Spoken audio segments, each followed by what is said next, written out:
ताई आहे, ती मुलगी आहे, ती मैत्रीण आहे, ती पत्नी आहे, ती सून आहे, ती सासू आहे, ती आजी आहे. पण यात ती एक स्त्री आहे जिचा आम्हाला खूप अभिमान आहे. माझे नाव सान्वी संदीप करुळे, इयत्ता 6वी. सन्माननीय व्यासपीठावर मान्यवर नंदनीय गुरुजन वर्ग, येथे उपस्थित माझ्या मित्र-मैत्रिणींनो, सर्वांना माझा नमस्कार. आज 8 मार्च जागतिक महिला दिन. प्रथम सर्व महिला भगिनींना जागतिक महिला दिनाच्या हार्दिक शुभेच्छा. आजचा हा दिवस प्रत्येक स्त्रीसाठी सन्मानाचा आणि अभिमानाचा दिवस आहे. आज स्त्रीचे कार्यक्षेत्र फक्त चूल व मूल इतकेच मर्यादित राहिले नाही. आज प्रत्येक क्षेत्रात स्त्रीने आपल्या कर्तृत्वाचा ठसा उमटवला आहे. अत्यंत प्रतिकूल परिस्थितीमध्येही तिने आपली सक्षमता सिद्ध केली आहे.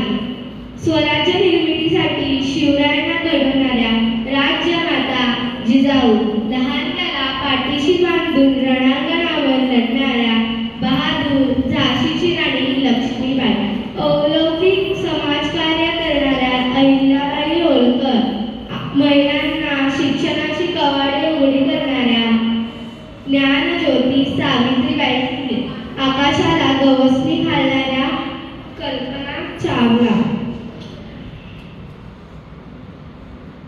भारताच्या प्रथम पंतप्रधान इंदिरा गांधी, देशाच्या पहिल्या राष्ट्रपती प्रतिभाताई पाटील, गान सम्राज्ञी लता मंगेशकर, अनाथिनांची माय सिंधुताई सपकाळ. आजपर्यंत देशाच्या प्रगतीसाठी झटणारी प्रत्येक स्त्री या बिकट संघर्षातून आपली ओळख निर्माण केली.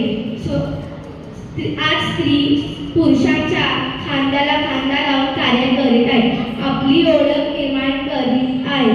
सर्व क्षेत्रात प्रगती वाटचाल करीत आहे. अशा या